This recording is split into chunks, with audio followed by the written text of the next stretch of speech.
4-3 of this match had the smallest rating gap, with white being about 2320 and black being about 2250. Playing white for the Kingfishers was Jared Defibaugh. Defibaugh?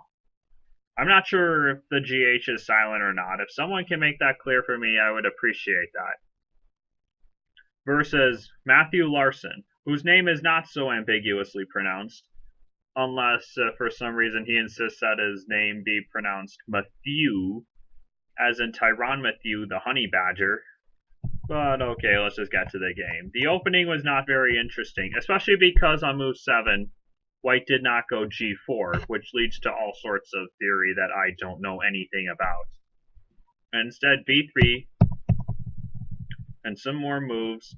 And now here I'm not sure about bishop takes c4. I mean, the basic idea is that e5 is discouraged because of knight g5 and f4, and white gets a really nice initiative. But bishop c4 does allow black to suddenly revert to Moran style play with b5, and then a6, and then c5.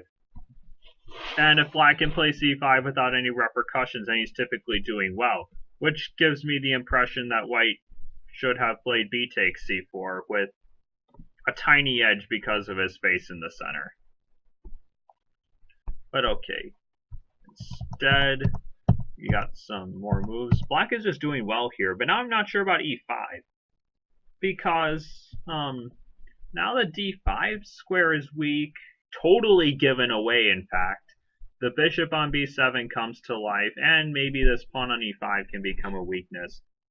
But I don't know what better move to suggest for white, so maybe this isn't so bad. Knight d5, knight e4, queen g5, knight f g5, bishop e4, rook f1.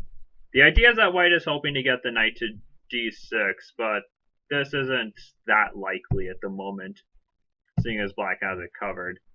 g3, taking away these squares, and h6, knight f3. Knight e7 is a really strange move in my view. Because if white goes a3, now you cannot go bishop e7, and if you go bishop c5, I'm sorry, then rook c1, and now white will definitely play knight d6 next move. My arrows aren't working. There we go. a3. But instead of knight e7, black really should go knight c3. That is the move that proves that white's opening play was not very effective. Because now, black can trade off this knight on d5, which is getting in the way of so many things. This bishop on b7 and the rook on d8. And without this tactic, that this knight on f3 is hanging at the end of all these lines. For example, take. If it weren't for this tactic, the knight wouldn't be able to go to c3. And if the knight weren't able to go to c3, then he wouldn't have any active squares to go forward to, which would mean the knight on d5 would actually be a liability for black, in light of the factors that I mentioned earlier with these pieces being blocked. It means that black should seize this opportunity. Play knight c3 right now. And then it simplifies the position, and black is slightly better because this pawn on e5 is a weakness. This king on g1 is horribly placed because of this strong bishop on f3, and this rook is nicely placed on the d file. Whereas white's rook isn't really doing anything at the moment. All these factors make me like black very much. This is just one possibility, but overall I think knight c3 was a big opportunity that black missed. Instead, he's getting slowly pushed off the board after bishop a5, b4, knight d4. And now white has a very nice position, because now this knight on d5 really doesn't have that much to do. For example, if black could magically go knight b6, knight c4, his position would be fine, but the question is how to move this bishop so as to make it happen. For example, if bishop a7, then just knight b3, knight b6, knight b6, knight b6, freaking chess space, bishop d4, pins the knight to this bishop, and there's no really chasing it. Knight f5, bishop c5.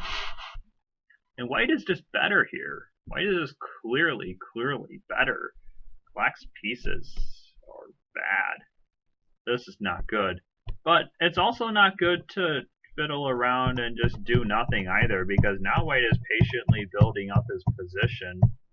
And really, black isn't doing that much. He's pushing these pawns on the king's side isn't really helping him out that much because he's not creating weaknesses. And now white even closes the position. And then we just play more improving moves. And now white strikes. Bishop d5, e5, knight f5. The point is black has to take, even though it's a major concession. Because, okay, this bishop on d7 is hanging, which limits black's choices of king moves to king e8 or king d8. Both moves allow knight takes h6 simply. And white has won a pawn, because now there's no rook h8. So instead black had to take, and now with these connected passed pawns, white should be winning through normal means.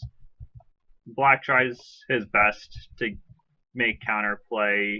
In particular, if white would go knight c5 check, this would be like a dream come true for black.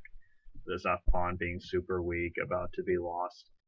I think this would have been quite nice for black to get, but of course, white has other ideas.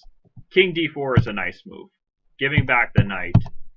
And even though the material is technically even, white is clearly winning because these pawns are better than these pawns. This king is dominant compared to this king. No, this is hopeless for black. Even more hopeless than keeping the knight. e6. I mean, even more hopeless than it would have been if white had kept the knight, is what I meant to say. And now white just wins. This is a nice tactic, making use of the fact that there is no rook c5 check. And white wins. White simply wins. So a very tough loss for the Archbishops, and an important win for the Kingfishers to get on their way to winning the match.